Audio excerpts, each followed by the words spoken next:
Bonjour à toutes et tous, c'est Absolute et bienvenue dans cette nouvelle vidéo analyse ou disons plutôt aujourd'hui réflexion.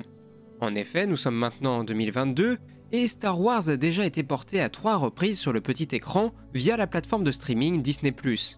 L'annonce de la sortie prochaine de la première série Star Wars en live action est faite en novembre 2017. Puis c'est en mars 2018 qu'il nous est annoncé que cette série serait écrite par Jon Favreau, qu'on a pu voir à l'œuvre sur les 2 premiers Iron Man, mais aussi plus récemment sur d'autres productions Disney, telles que Le Livre de la Jungle ou Le Roi Lion. Quelques mois plus tard, en octobre 2018, la série commence à se dévoiler avec notamment son nom, The Mandalorian, ainsi que les acteurs à l'affiche, dont Pedro Pascal qui incarnera le rôle titre de ce chasseur de primes et qui aura comme antagoniste le fameux Giancarlo Esposito.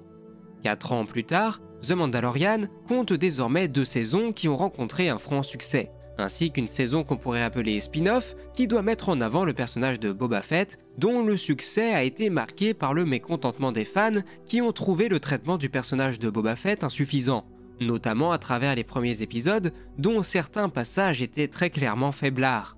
Mais nous allons y revenir un peu plus tard. Mais ce n'est pas tout.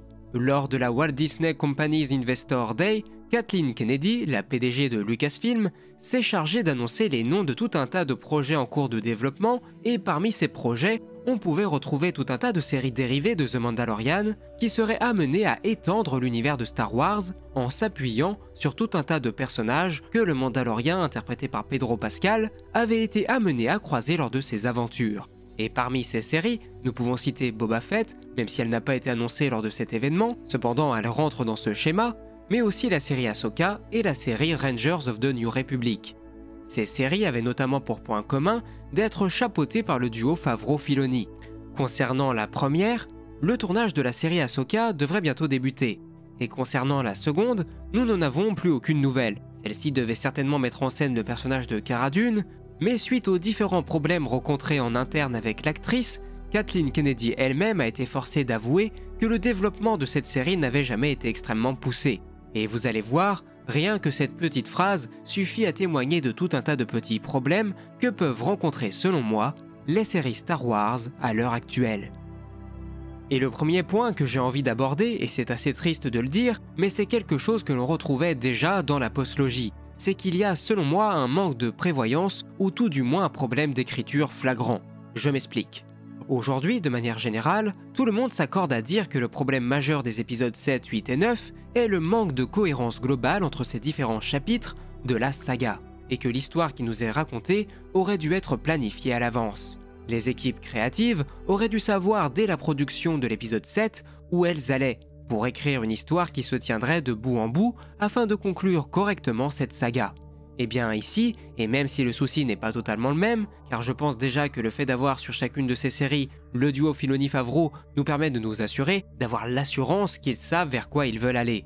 Je pense par exemple que Le Mandalorien était d'abord écrit comme une série d'introduction qui pouvait se suffire à elle-même, tout comme pouvait l'être Un Nouvel Espoir en son temps, et que si le succès était au rendez-vous, des suites pourraient alors voir le jour. Ce qui leur permettrait par exemple de voir les choses en plus grand. Cela fait, je pense maintenant que le duo a clairement une idée de ce qu'ils veulent faire des différents personnages introduits dans les séries, que ce soit Mando et Grogu, Moff Gideon, Boba Fett, Bo-Katan ou bien Ahsoka Tano.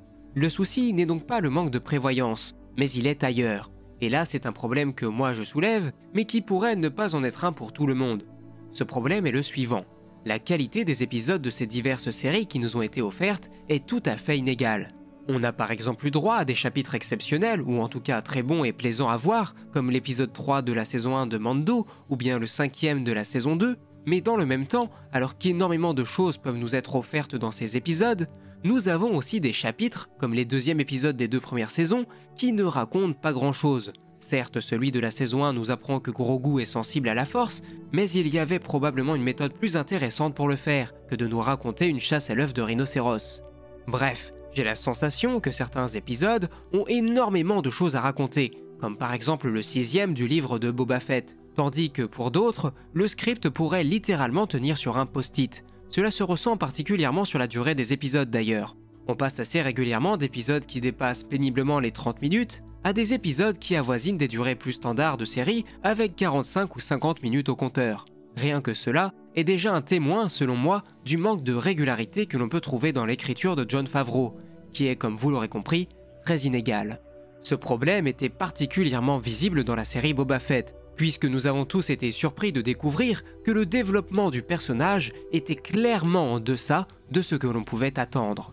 Sur les 6 premiers épisodes de la série, la partie présente ne dure qu'un tiers du temps, le deuxième tiers est consacré au flashback de Boba, et le tiers restant ne concerne même pas Boba Fett. Dans une série qui porte son nom, c'est quand même dérangeant.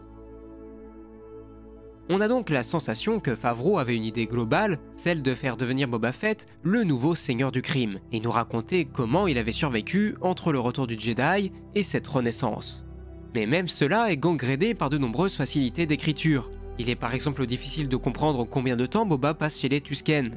Car si vous ne le saviez pas, il y a 5 ans qui séparent le retour du Jedi de la temporalité présente. Et ça, la série ne parvient pas à nous le faire comprendre, car tout au plus on a la sensation que le personnage est resté moins d'1 mois chez les Hommes des Sables. Ensuite, il y a énormément de choses que l'on pouvait imaginer autour de Boba Fett, mais la série elle-même ne semble pas savoir quoi raconter comme histoire intéressante autour de ce personnage. Ça aussi, on y reviendra un peu plus tard. Pour revenir au Mandalorian, sa série rencontre un autre problème, celui des épisodes filler.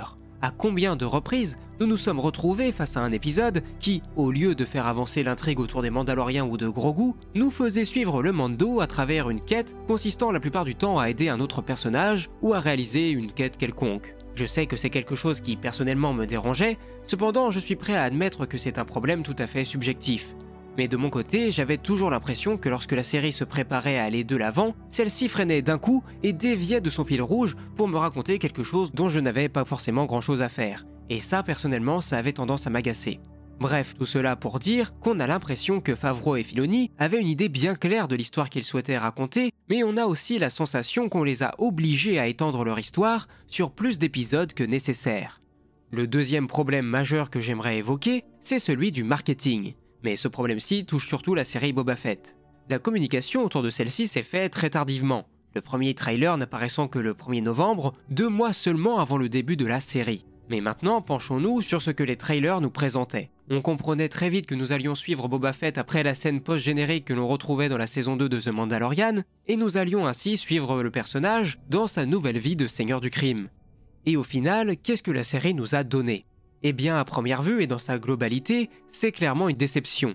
Je l'ai déjà évoqué plus tôt, mais lorsque je suis harcelé de teasers pour la série avec Boba Fett qui veut régner avec respect et non pas par la peur, j'attends de voir comment Boba compte maintenir son emprise sur son empire criminel, et non pas Boba en excursion chez les Tusken, même si c'était sympa et que j'ai pu apprécier ses passages, vraiment suivre une histoire intéressante autour du personnage, avec un début, un milieu, une fin.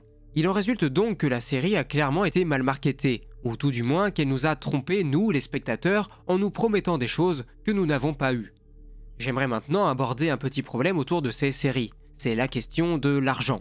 La saison 1 de The Mandalorian avait un budget de 100 millions de dollars, soit l'équivalent de la saison 7 de Game of Thrones à titre d'exemple. Et même si je veux bien croire que le premier budget a été englouti dans le développement du volume, cette nouvelle technologie qui a énormément fait parler d'elle, il est normal selon moi de se demander où va tout cet argent. Car je suis désolé, pour des séries au budget équivalent, j'aimerais bien qu'on nous propose des batailles ou tout du moins des affrontements dignes de ceux que l'on a pu voir dans Game of Thrones. Car visuellement, c'était vraiment assez dingue de voir ça pour une série de télé.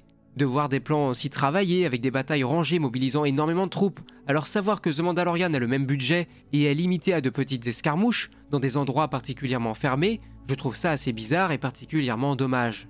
Heureusement, et même si c'est encore loin d'être parfait, Boba Fett vient sauver un petit peu l'honneur avec énormément de passages où nous n'avons plus cette sensation d'être cantonnés à un tout petit espace. Et ça, déjà, c'est une avancée importante. Mais bref, le point financier c'est fait, que voulez-vous, j'ai une formation de comptable, j'aime toujours savoir où va l'argent.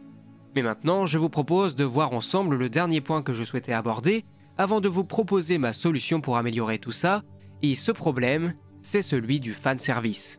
Pour votre information, le fanservice est une technique qui consiste tout simplement à satisfaire les fans. Cela peut se faire de bien des manières, mais pour Star Wars, cela se passe très régulièrement grâce à ce que l'on appelle des caméos, ce qui désigne l'apparition d'un personnage très populaire dans une œuvre qui à première vue ne le concerne pas. Ce qui a le don d'émoustiller tout particulièrement les fans, et en soi je n'ai pas forcément de problème avec ça, ce serait assez malhonnête de ma part de le dire. Mais si on essaye de prendre du recul, la saison 2 de The Mandalorian et le livre de Boba Fett sont marqués continuellement par du fanservice plus ou moins forcé, Et le problème que j'ai avec ça, c'est que ce fanservice n'est pas toujours très bien dosé. C'est certes plutôt réussi dans la saison 2 de Mando, car le personnage principal et l'intrigue restent toujours centrés sur Din Djarin et Grogu. Mais alors pour Boba Fett, c'est un festival, à un point tel que le temps de 2 épisodes, sur une saison de seulement 7 épisodes ce n'est pas négligeable, la série oublie totalement son intrigue et son personnage principal et vient nous raconter quelque chose qui n'a absolument rien à voir. En soi, je n'ai pas de problème avec l'histoire de Luke, Grogu, Ahsoka ou de Mando, mais je m'attends pas à ce qu'on me raconte leur partie de l'histoire dans une série qui s'appelle Le Livre de Boba Fett. Posez-vous la question et répondez objectivement, et vous serez alors forcé d'admettre que ce n'a aucun sens de faire ça. De plus, le problème que cela implique, c'est que le personnage principal, ici Boba Fett, se fait totalement éclipser de sa propre série, même s'il n'est pas aidé, il faut le dire, par l'écriture de ses propres épisodes.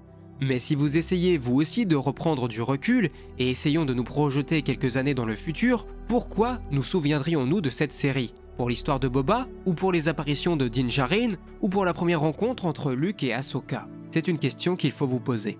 Et venons-en justement à la solution que je proposerais à Lucasfilm si j'avais l'opportunité de remonter quelques années en arrière. Comme le problème majeur est d'avoir un fil rouge et qu'il faut selon moi éviter au maximum les épisodes que j'appelle filler et qui ne donnent pas l'impression de faire avancer l'intrigue, j'aurais tenté d'utiliser une formule à la Game of Thrones, c'est-à-dire de réunir tout un panel de personnages aux histoires bien différentes dans une seule et même série qu'on pourrait par exemple appeler Star Wars Tales ou quelque chose du genre. Et cela nous permettrait ainsi d'éviter une bonne partie des soucis que j'ai pu évoquer dans le reste de la vidéo. En fonctionnant ainsi, vous pouvez traiter en un seul épisode de tout un tas de personnages différents, ce qui implique que la série est rythmée et que le spectateur doit s'impliquer dans celle-ci pour pouvoir suivre les différentes intrigues. Et dans le même temps, cela limite les passages filler, car chaque partie d'épisode consacrée à un personnage doit aller à l'essentiel et doit vraiment nous raconter quelque chose à nous, spectateurs. Cependant, il faut être honnête, cette solution n'est pas parfaite. Partir sur ce format de série dès le départ est assez risqué, surtout que des séries Star Wars en live action, cela n'avait jamais été fait auparavant. Et forcément, les investisseurs veulent à tout prix minimiser les risques.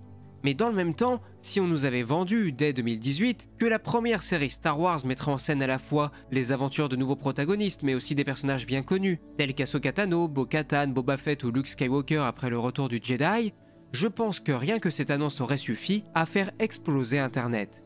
Donc niveau risque, je pense que c'était assez limité, même si bien sûr, ça aurait été un choix extrêmement ambitieux de leur part. Mais voilà grosso modo ce que j'avais à vous dire concernant les problèmes que je peux rencontrer actuellement avec les séries Star Wars. Ce sont des problèmes que je constate à cet instant T, mais peut-être qu'il en sera tout autre d'ici quelques mois. Cette année 2022 devrait être marquée par la sortie des séries Cassian Andor, Kenobi mais aussi la saison 3 de The Mandalorian. Cela signifie donc que dans moins de 11 mois maintenant, le nombre de séries Star Wars en live action aura pour ainsi dire doublé. Un autre bilan pourra donc être fait et nous verrons ce qu'il en est à ce moment-là. Mais pour l'heure, la parole vous est offerte. C'est à vous de me dire ce que vous avez pensé de cette vidéo, si vous êtes d'accord ou non avec certains des problèmes que j'ai évoqués, et si vous adhérez à cette solution qui m'avait d'abord été présentée par un ami et que je trouve tout à fait pertinente. Sur ce, si la vidéo vous a plu, vous pouvez bien sûr vous abonner à la chaîne et laisser un petit pouce bleu. Je vous invite également à me suivre sur mes divers réseaux sociaux pour bien être tenu au courant de l'avancée de mes projets. Et sur ce, moi il ne me reste plus qu'à vous dire à la semaine prochaine pour de nouvelles vidéos. C'était Absolute et que la force soit avec vous.